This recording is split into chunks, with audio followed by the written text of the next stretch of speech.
Hello dear students, welcome to Edurudram success classes education.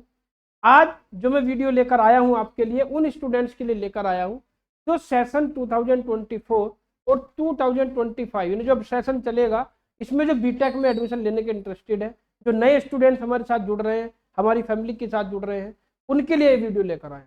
तो देखिए, कुछ स्टूडेंट्स हमारे बच्चों ऐसे हैं जो नए हैं, उन्हें ये नहीं पता कि मेरी रैंक कितनी आई है और कितनी रैंक पर कौन सा कॉलेज उन्हें मिलेगा। ये थोड़ा सा बच्चों को बहुत बच्चों को डाउट रहता है कि भाई मेरी शायद इतनी रैंक आई है, वो समझ ही नहीं पाते कि इस रैंक पर उन्हें कौन सा कॉलेज मिल सकता है और कौन सी ब्रांच मिल सकती है। उससे बिल्कुल वो क्या है, अनअवेयर है। अनअवेयर इसलिए है क्योंकि उन्हें कोई बताने वाला नहीं है, कोई गाइड करने वाला नहीं है। तो उसकी वजह से ही बच्चों में थोड़ा सा एडमिशन लेने में दिक्कत आती है, काउंसलिंग करने में दिक्कत। अब देखिए, जो पूरा काउंसलिंग का प्रोसीजर है वो मैं आपको एज इट इज समझाऊंगा। आप ये भी पता कर सकते हैं कि जितनी रैंक आपकी आई है उतनी रैंक पर पिछले साल किस कॉलेज में एडमिशन मिल सकता है, आप सब कुछ पता कर सकते हैं। कैसे देखिएगा, बिल्कुल ध्यान से देखिएगा। तो जितने भी स्टूडेंट जो हमारे पुराने स्टूडेंट जुड़े हुए हैं, उनका भी कोई अगर छोटा भाई या कोई फ्रेंड एडमिशन ले रहा होगा तो वो भी इस वीडियो से काउंसलिंग को आराम से क्या कर सकते हैं, अटेंड कर सकते हैं। पूरा डाटा आपको मिलेगा। देखिए, यहाँ पर सबसे पहले आपको क्या करना है, सबसे पहले अगर आपको वेबसाइट भी नहीं पता तो आप यहाँ पर कर दीजिए यूपीटीयू काउंसलिंग या एकेटीयू काउंसलिंग, कुछ भी UPTU counselling, AKTU counselling, Uttar Pradesh counselling, कुछ भी सर्च कर लीजिए तो यहाँ पर ऊपर खुल के आएगी Uttar Pradesh technical admission counselling. आपने इस पर क्लिक किया, अब देखिए वेबसाइट आपकी आ गई uptac.admissions.nic.in। तो uptac.admission.nic.in जो है ये आपकी क्या है, ये आपकी वेबसाइट है। जिस वेबसाइट से आप क्या कर सकते हैं, जिस वेबसाइट से आप काउंसलिंग कर सकते हैं। यहाँ पर देखिए, इस वेबसाइट पर ऊपर ही लिखा हुआ है online registration for BTech counselling 2024 has been started. BTech के लिए काउंसलिंग स्टार्ट हो चुकी है, ठीक है नहीं।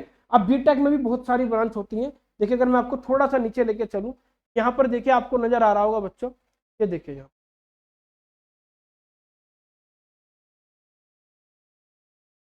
न्यूज एंड इवेंट्स की अगर बात करूं, यहाँ पर अगर ये पब्लिक नोटिस जो आपको नजर आ रहा होगा, कोई भी नोटिस सर्कुलर कोई भी आएगा वो आपको यहाँ पर देखने को मिलेगा। न्यूज एंड इवेंट्स में जो भी नई अपडेटेड होती है वो आपको यहाँ पर मिल जाएंगे। अगर मैं बात करूं, यहाँ पर देखिए सबसे पहले आपको यहाँ पर नजर आ रहा होगा रजिस्ट्रेशन की डेट आपको नजर आ रही होगी UPTech 2024 BTech first year excluding biotechnology and agriculture. BTech में जितनी भी ब्रांच होती है उन सभी ब्रांच में अगर मैं एग्रीकल्चर और बायोटेक्नोलॉजी को छोड़ दूं तो उन दोनों को छोड़कर जितनी ब्रांच बची सभी के लिए काउंसलिंग स्टार्ट हो चुकी, क्योंकि इनसे अलावा जितनी ब्रांचें हैं उनमें जो एडमिशन होता है वो जेई मेंस के थ्रू होता है, और एग्रीकल्चर और बायोटेक में जो एडमिशन होता है वो आपका किसके थ्रू होता है, वो आपका CUET यूजी के थ्रू होता है। बहुत सारे बच्चों को ये भी डाउट है कि सर यूपीटी में जो फर्स्ट ईयर में एडमिशन होगा वो CUET यूजी के थ्रू होगा या जेई मेंस के थ्रू होगा, इसी चीज पर बहुत डाउट है। तो जेई मेंस के थ्रू होगा। CUET यूजी के थ्रू जो एडमिशन होता है बीटेक में वो बायोटेक्नोलॉजी, एग्रीकल्चर और बीटेक लेटरल एंट्री जो पॉलिटेक्निक के बाद आते हैं उनका CUET यूजी के थ्रू होता है, ठीक है नहीं। तो यहाँ पर देखिए आपका जो रजिस्ट्रेशन चलेगा वो 11 जून से 10 जुलाई तक का आप रजिस्ट्रेशन कर सकते हैं। 10 जुलाई तक आप रजिस्ट्रेशन कर सकते हैं। और रजिस्ट्रेशन देखिए, कुछ बच्चों को ये रहता है कि सर काउंसलिंग में तो 4-5 राउंड होते हैं, हम जो है बाद में रजिस्ट्रेशन करा लेंगे दूसरे राउंड के लिए। तो भैया सभी राउंड के लिए यही रजिस्ट्रेशन होगा, अलग से रजिस्ट्रेशन का पोर्टल या रजिस्ट्रेशन की डेट आपको नहीं मिलेगी। 10 जुलाई तक आप रजिस्ट्रेशन करा लें, एक बार रजिस्ट्रेशन करा के फिर आप चारों राउंड में पार्टिसिपेट कर सकते हैं। 10 जुलाई के बाद आपको रजिस्ट्रेशन कराने का मौका नहीं मिलेगा। उसके बाद आती है चॉइस फिलिंग की डेट।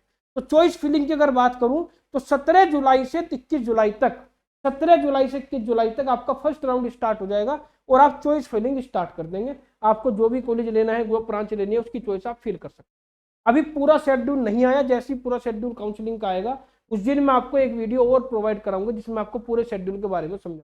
तो ये तो बच्चों हो गई बात आपकी काउंसलिंग की, और काउंसलिंग के बाद किस किस डेट में आप रजिस्ट्रेशन करा सकते हैं वो भी, ठीक है नहीं।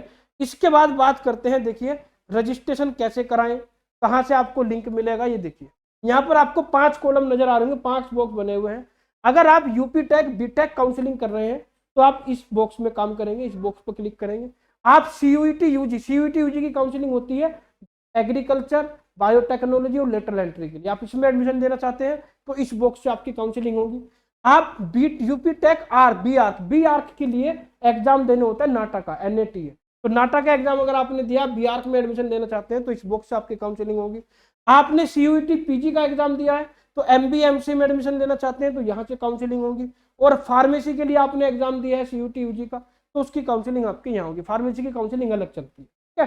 तो फिलहाल जो काउंसलिंग स्टार्ट हुई है ये चारों बॉक्स में कहीं भी ऑनलाइन रजिस्ट्रेशन का लिंक नहीं है, केवल और केवल जो आपको लिंक मिलेगा ऑनलाइन रजिस्ट्रेशन का वो यहाँ मिलेगा। यहाँ पर आपको 3 लिंक नजर आ रहे होंगे, information brochure, online registration, opening and closing rank. तो सबसे पहले तीनों के बारे में डिस्कस करेंगे। सबसे पहले बात करेंगे इन्फॉर्मेशन ब्रोचर की।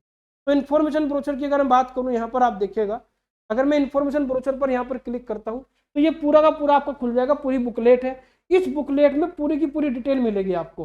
भाई जेई मेंस के थ्रू जो एडमिशन होगा वो किस में होगा, देखो बीटेक और एमटेक में। सीयूईटी यूजी के थ्रू होगा, बीटेक बीटेक एजी और लेटरल एंट्री भी इसी के अंदर आता है। मैं आपको बता दूं बी आर्क का जो एडमिशन है वो नाटक के through, BBA, BMS, BCA, BDS, B pharmacy, BHMCT, BFAD, इन सब का जो काउंसलिंग होगी वो होगी सीयूटी यूजी के थ्रू होगी, सीयूटी यूजी के थ्रू। आपको बता दूं बीबी और बीसीए भी अब यूपीटी से स्टार्ट हो चुका है, तो बीबीए बीसीए की काउंसलिंग भी आपकी सीयूटी यूजी के थ्रू होगी, ठीक है नहीं। इसके बाद एमसीए एमबीए, ये भी जो आपका एमसीए एमबीए है इसकी काउंसलिंग सीयूटी पीजी के थ्रू होगी, सीयूटी पीजी के थ्रू। और सेकंड ईयर की देखिए यहाँ दे दिया, सेकंड ईयर की जो बीटेक बी फार्मा की है वो सीयूटी यूजी के थ्रू होगी, ठीक है नहीं। तो सारा का सारा बुकलेट में आपको मिलेगा। वेबसाइट का लिंक भी देखिए यहाँ पर देगा है uptech.admission.nic.in। इसके बाद आपको ये भी मिलेगा भी आपकी एलिजिबिलिटी क्या है, बीटेक में कितने % मार्क्स होने चाहिए। तो बीटेक के लिए अगर मैं बात करूँ, आप बीटेक में अगर बायोटेक्नोलॉजी और एग्रीकल्चर से अलावा किसी ब्रांच में एडमिशन लेना चाहते हैं तो फिजिक्स, केमिस्ट्री और मैथ तीनों सब्जेक्ट आपके पास होने चाहिए। और फिजिक्स, केमिस्ट्री, मैथ तीनों के जो एवरेज मार्क्स है वो 45% से ऊपर आना चाहिए। अगर आप जनरल और ओबीसी के स्टूडेंट हैं तो 45% से ऊपर होने चाहिए। अगर आप SC ST के स्टूडेंट हैं, SC ST कैटेगरी में बिलोंग करते हैं तो आपके मार्क्स 40% होने चाहिए, ठीक है नहीं। प्रैक्टिकल के मार्क्स भी जुड़ेंगे, कुछ बच्चों को डाउट रहता है कि 45% जो आपका क्राइटेरिया है इसमें प्रैक्टिकल के मार्क्स ऐड होंगे नहीं होंगे, तो ऐड होंगे, बिल्कुल ऐड होंगे, ये ध्यान रखेगा, ठीक है नहीं। तो इस ब्रोचर के अंदर आप सारी डिटेल आपको मिल जाएगी, ठीक है नहीं। यहाँ पर भी देखिए दिया गया है किस कोर्स के लिए कौन सा एग्जाम जरूरी है, बीटेक लेटरल एंट्री के लिए क्या है, बीटेक फर्स्ट ईयर के लिए क्या है, सब चीजें आपको मिल जाएंगे। ईडब्ल्यूएस का कोटा क्या होता है, पूरी डिटेल आपको यहाँ पर मिल जाएगी। ये देखिए ये एलिजिबिलिटी का क्राइटेरिया हर कोर्स का, फार्मेसी, बीआर का, आप जो भी कोर्स करना चाहते हैं यहाँ पर जाके आप पूरा का पूरा हर कोर्स के लिए क्या देख सकते हैं, हर कोर्स के लिए आपको पूरा डाटा यहाँ पर मिल जाएगा, ठीक है नहीं। BTech lateral, BTech pharmacy, MBA, BBA, BCA सब आएगा। यहाँ पर देखिए बीबीए और बीसीए स्टार्ट हुआ है, बीबीए के लिए पास 10+2 एग्जामिनेशन होना चाहिए और बीसीए जो है आपका pass 10+2 examination with business mathematics as one of the subject, ठीक है नहीं। यानी मैथमेटिक्स कंपलसरी है बीसीए के लिए, ये आपके इसमें दिया गया है। तो हर ब्रांच का, हर कोर्स का यहाँ पर आपको एलिजिबिलिटी क्राइटेरिया मिल जाएगा।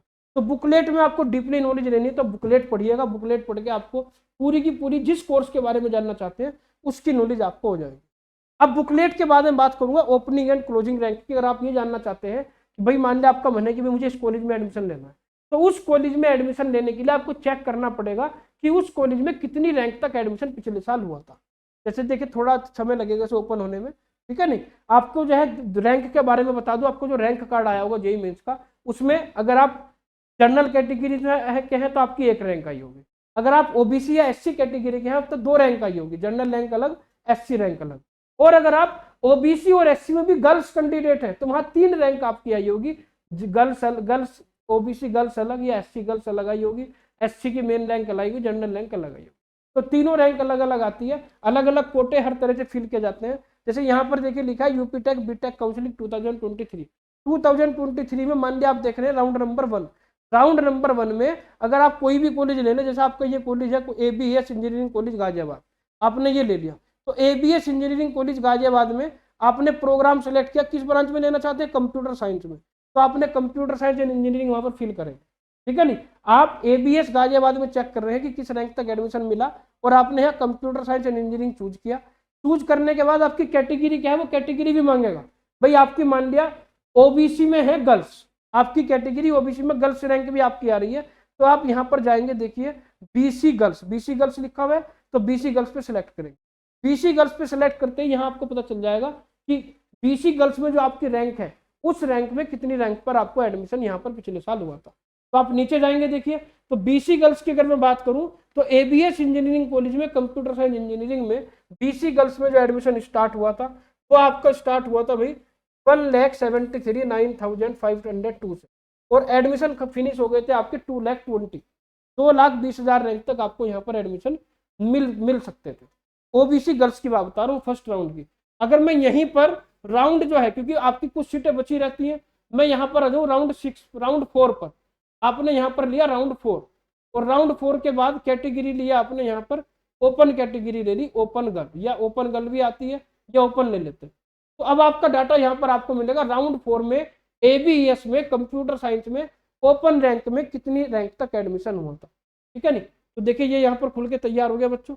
यहाँ पर देखिए ओपन रैंक की अगर बात करूँ, ओपन रैंक में जो आपको एडमिशन मिला था वो 1,29,000 से, कहाँ से 1,29,731 से 1,79,50, यानी 1,29,000 से 1,70,000 तक अगर आपकी रैंक होती तो आपको एबीएस इंजीनियरिंग कॉलेज में एडमिशन मिल जाएगा सीएस ब्रांच। अदर ब्रांच में जाएंगे तो वहां पर रैंक ज्यादा भी हो तब भी मिल जाता है, क्योंकि सीएस की थोड़ी डिमांड ज्यादा रहती है। तो इस तरीके से आप पता कर सकते हैं कि भाई आपका जो यहाँ पर देखिए आपकी ये कोटा नजर आ रहा होगा, ऑल इंडिया और होम स्टेट। ऑल इंडिया की सीटें कुछ रहती है, कुछ होम स्टेट की सीटें रहती हैं। ऑल इंडिया की सीट पर अदर स्टेट का बच्चा भी एडमिशन ले सकता है, होम स्टेट की सीट पर आपको, अगर आप यूपी में एडमिशन ले रहे हैं, यूपी के स्टूडेंट है, उसी को मिलता है, ठीक है नहीं। तो अगर जो आप अदर स्टेट के हैं, अदर स्टेट की रैंक जो है 1,33,000 तक एडमिशन हुआ था, और अगर आप सेम स्टेट के हैं तो 1,70,000 तक आपका एडमिशन हो जाए। तो इस तरीके से आप जो है इस पोर्टल से पता कर सकते हैं, किसी भी कॉलेज में, यूपी के किसी भी कॉलेज में आप पता कर सकते हैं कि भाई आपको इस बार भी एडमिशन मिलेगा या नहीं मिलेगा, ठीक है नहीं। इससे थोड़ा आइडिया हो जाता है, जरूरी नहीं कि इस बार भी भाई इसी रैंक पर ही एडमिशन हो सकता है इससे कम, इससे ज्यादा भी हो सकता है, वेरिएशन हो सकता है, लेकिन एक आइडिया के लिए होता है। अब आपका एक लिंक रह गया ऑनलाइन रजिस्ट्रेशन। ऑनलाइन रजिस्ट्रेशन के लिए आप यहाँ देखिए, यहाँ आपको एक विंडो नजर आएगी, रजिस्ट्रेशन कैंडिडेट साइन इन। अगर आप ऑलरेडी रजिस्ट्रेशन कर चुके हैं, कुछ बच्चों ने ऑनलाइन रजिस्ट्रेशन कर भी लिया होगा, तो आप यहाँ पर जेईई मेंस का एप्लीकेशन नंबर, रोल नंबर नहीं आएगा, एप्लीकेशन नंबर आएगा, पासवर्ड सिक्योरिटी पिन डालेंगे और यहाँ पर साइन इन कर सकते हैं। लेकिन अगर पहली बार आप रजिस्ट्रेशन करने जा रहे हैं, आपने अब तक कुछ नहीं किया, तो यहाँ पर आप आता है न्यू कैंडिडेट रजिस्ट्रेशन, यहाँ पर क्लिक होगा, तो न्यू कैंडिडेट रजिस्ट्रेशन पर आप क्लिक कर देंगे।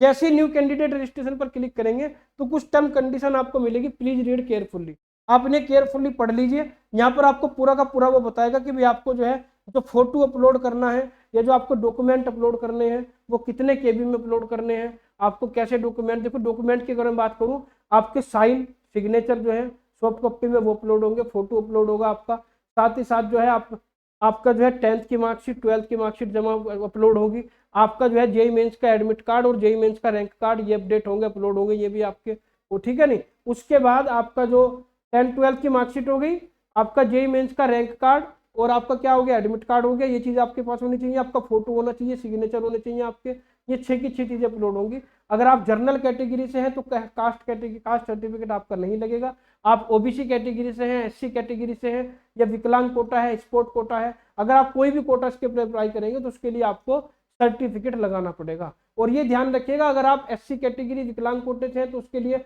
पुराना सर्टिफिकेट भी चल जाएगा, लेकिन अगर आप ओबीसी कैटेगरी से हैं तो आपका कास्ट सर्टिफिकेट 1 अप्रैल 2024 के बाद का ही लगेगा। तो अभी समय बहुत है बच्चों, अपना जो है सर्टिफिकेट बनवा लें ओबीसी का अगर नहीं बना हुआ है, क्योंकि ओबीसी के बच्चों को नया सर्टिफिकेट ही अप्लाई करना होगा 1 अप्रैल 2024 के बाद का। इनकम सर्टिफिकेट भी बनवा लें, अगर आप जो है भाई एडमिशन लेना चाहते हैं, स्कॉलरशिप भी लेना चाहते हैं, तो इनकम सर्टिफिकेट भी 1 अप्रैल 2024 का बनवाना, ठीक है नहीं। और अगर आप ईडब्ल्यूएस कैटेगरी से हैं तो ईडब्ल्यूएस कैटेगरी का सर्टिफिकेट भी आपका 1 अप्रैल 2024 के बाद का चाहिए। तो ओबीसी और ईडब्ल्यूएस के लिए, दोनों के लिए मैं आपको शॉर्ट में सब चीजें बता रहा हूँ, ये आप यहाँ पर पढ़ेंगे।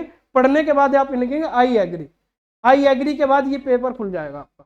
अब ये जो पेपर खुलेगा, इस पेपर पर आपको क्या करना है, इस पेपर आपको डिटेल फिल करनी है, आपका जेईई मेंस का एप्लीकेशन नंबर क्या है, कैंडिडेट का नंबर क्या है, मदर नेम क्या है, डेट ऑफ बर्थ क्या है, जेंडर, ये सिक्योरिटी पिन जो है लिखा है। यहाँ पर जब आप सबमिट करेंगे, सबमिट करने के बाद आपको जो है आपको पासवर्ड मिल जाएगा कि आपका पासवर्ड क्या बनाना चाहते हैं, आपका पासवर्ड बन जाएगा। तो जेईई मेंस एप्लीकेशन नंबर आप जानते हैं, पासवर्ड आपका क्रिएट हो जाएगा। पासवर्ड क्रिएट होने के बाद फिर जो पुरानी विंडो है, पुरानी विंडो जो मैंने आपको दिखाई थी, उससे भी आप लॉग इन कर सकते हैं, या यहीं से आपकी काउंसलिंग को आप आगे क्या कर सकते हैं, आगे फॉरवर्ड कर सकते हैं। आगे वो आपसे डिटेल मांगता चला जाएगा कि भाई 10th में कितने मार्क्स थे, 12th में कितने मार्क्स थे, पीसीएम में कितने हैं, कैटेगरी कौन सी है, वो कौन से कॉलेज सेंटर के या कौन से कॉलेज से 10th के, वो सब डिटेल आपसे भरवाएगा।